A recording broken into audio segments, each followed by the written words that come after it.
আসসালামু আলাইকুম প্রিয় ভিউয়ার্স, আশা করছি প্রত্যেকে ভালো আছেন। ময়মনসিংহের প্রাকৃতিক সৌন্দর্যের ধারাবাহিক পর্ব 25। আজকে আমি এসেছি ময়মনসিংহ জেলার ভালুকা উপজেলার বগাজান গ্রাম। বগাজান গ্রামে একটি শান্তরি রিসোর্ট আছে। আমরা সেই শান্তরি রিসোর্টে এসেছি। দর্শক, আমি রিসোর্টটিকে একদম বাইরের দিক থেকে আপনাদের দেখানোর চেষ্টা করছি এবং পরবর্তীতে রিসোর্টের ভেতরেও আপনাদেরকে ধারাবাহিকভাবে সবগুলো অংশ দেখাবো। দর্শক, দেখতে থাকুন এই রিসোর্টের বাইরের অংশগুলো। একদম চিরসবুজ গ্রামের ভেতর টিলার মতো একটি জায়গা উঁচু, সেই টিলার উপরে এই রিসোর্টের মালিক স্থান নির্বাচন করেছে। একদম সবুজের ভেতর, গ্রামের ভেতর গভীর বনাঞ্চল এবং সবুজের ভেতর এই রিসোর্টটি গড়ে উঠেছে।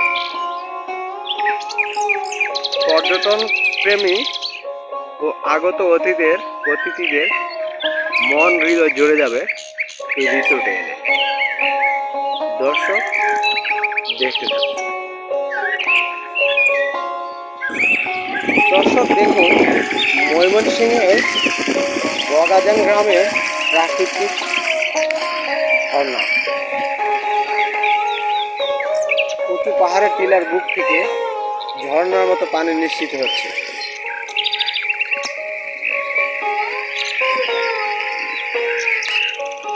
দর্শক, এটি কোনো প্রাকৃতিক ঝর্ণা না, এটি পানির শেষ কার্যক্রম চলছে। শুকনো মৌসুমে জমির ধানে কৃষক সেচ দিচ্ছে। তবে এটি দর্শনার্থী প্রথম দেখায় ঝর্ণায় ভেবে নেবে। দর্শক, এটি সেই ঝর্ণার উৎপত্তি স্থল। পাম্প থেকে পানি এসে এখানে নামানো হচ্ছে এবং নালার মাধ্যমে পানিগুলো ক্ষেতের জমিতে পৌঁছায় দেওয়া হচ্ছে। দর্শক, পাশেই সুন্দর একটা কৃষি শস্য ক্ষেত। টমেটো, মরিচ, মিষ্টি কুমড়া, চাল কুমড়া চাষ করা হয়েছে।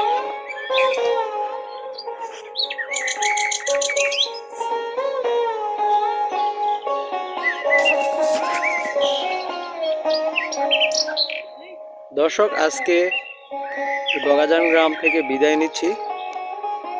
পরবর্তীতে আপনাদের সামনে নতুন কোনো ভিডিও নিয়ে হাজির হব। ততক্ষণে প্রত্যেকে ভালো থাকুন, সুস্থ থাকুন। আল্লাহ হাফেজ।